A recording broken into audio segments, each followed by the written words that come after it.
When I met Senen, my aim was to join her where she experienced meaning. So quite often when I'm working with people with profound disabilities, I am bringing things to try and engage them in meaning that I'm offering. So I'm bringing a sensory story, or I'm bringing, I call these my Suzanne balloons, sparkly, glittery thing, and I'm trying to get your attention, look over here, look over here.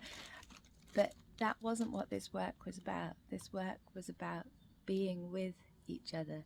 And so when I met Senen, I didn't want to try and ask her to come and do something that I was interested in. I wanted to do something with her, to be with her, to explore the meaning that she experiences.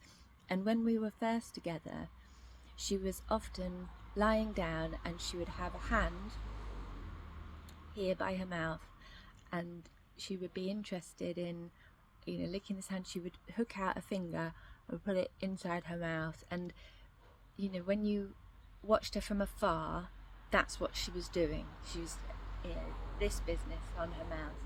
And so I thought, if I want to be with you, I'm not going to come across and go, hey, look at this. I'm going to come across and say, I see what you're doing there. Like, can we do this together, type of thing. So at first I lay my head down on her pillow, and I did the same with my hand and in my mouth. But that didn't seem to create a connection. And I wondered if she could see me, if she knows that that's what she looks like. And so I put my hand beside her hand, and then I had, her tongue would come out and lick my hand, and you think, well, does she know that that's not her hand? I don't know. And then one day she was doing this business, poking her finger at this through her cheek. And so I poked it on the other side. And when people just get that like glint in their eyes, there was just that kind of glint in her eye. And then she stuck her tongue out at me. So I went, boop, like, I see. It was like I have a little boy, and his daddy will hide his foot under the duvet, and my little boy, jumps at it like whack-a-mole. Where's your foot? Where's your foot?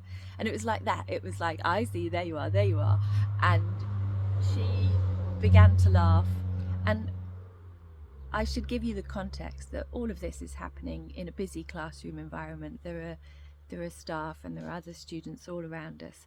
And when I was working with the people that I worked with in my PhD, it was always a matter of finding those moments that we could spend time together. I don't want to interrupt or take away from anything else that they're doing. So it was just one of these little sort of fun exchanges. And it was my way of being, Suzanne's balloon is getting in the way, being with Senen in the meaning that she explored. And we wrote it up in our paper Expanding, well, we didn't write that up, but it appears in our paper Expanding the Possibilities. And it was really,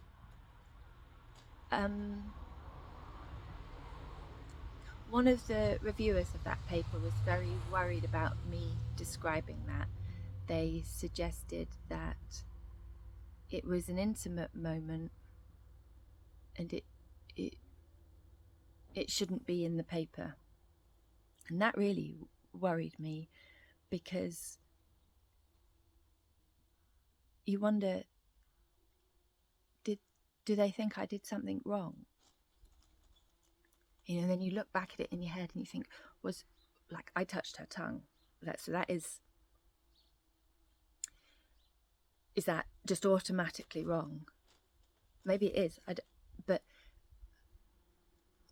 you think in the context, you think the people around us were laughing at us, and it was a game that we were playing, and it gives me cause to reflect on how much security and safety there is within the structures of standardized communication. Like, I teach my little boy to say please. You know, it's right to ask and say please. It's wrong to not ask.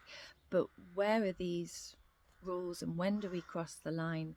And it's one of the reasons people find conversations with people with profound disabilities difficult, is because there aren't these structures that we can rely upon that keep us safe.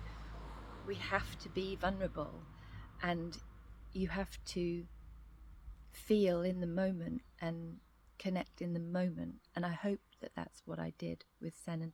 There was another lovely bit later on in our journey together, sad and lovely, in that there were times when Senen was ill and I would come to her to do our research together. So our research was, we would be with each other, and I explained being with more in other places, and then we were exploring identity.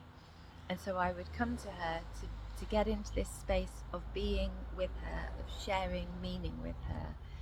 And there was a couple of times where I felt that she didn't want to do the work. You know, she's just feeling rotten. I don't want to do any work today. I don't want to look at this identity stuff today. I don't want to play with any novel objects today. And I would think maybe I should go away. And there was one time in particular where I sat with her for a bit, and then I thought, no, she's just ill and I should leave her in peace. And as I went to go, she reached out her fingers to me, and I touched her fingers, and she hooked them in and held on to me.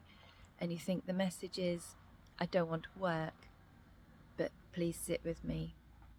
And it was lovely, because in that moment there's a recognition from her that what she ordinarily does with me is work. And so in a way, that is her recognizing that she has a role as a researcher. And there's also a recognition of me as a friend. Like, I don't want to work today, but would you just sit with me because I feel a bit duff?